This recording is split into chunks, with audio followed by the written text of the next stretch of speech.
Oke, apa Kareba Kota Makassar? Ini banyak teman-teman request tentang underpass atau jalan bawah tanah di daerah Kota Makassar. Ini kita mau perlihatkan.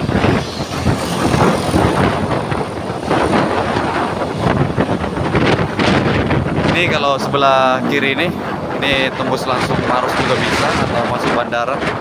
Tapi kalau lewat sini ini ya bisa masuk bandara ya. Karena ini jalur bebas hambatan.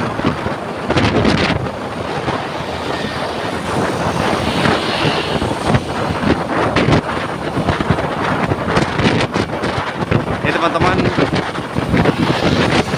view dari jalan bawah tanah Kota Makassar.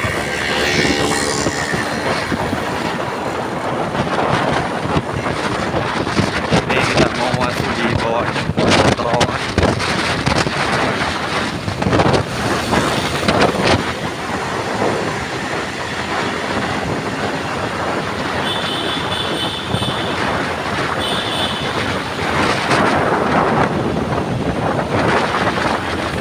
Oke, ini dulu sebelum ada terowongan ini, dari sini macet parah.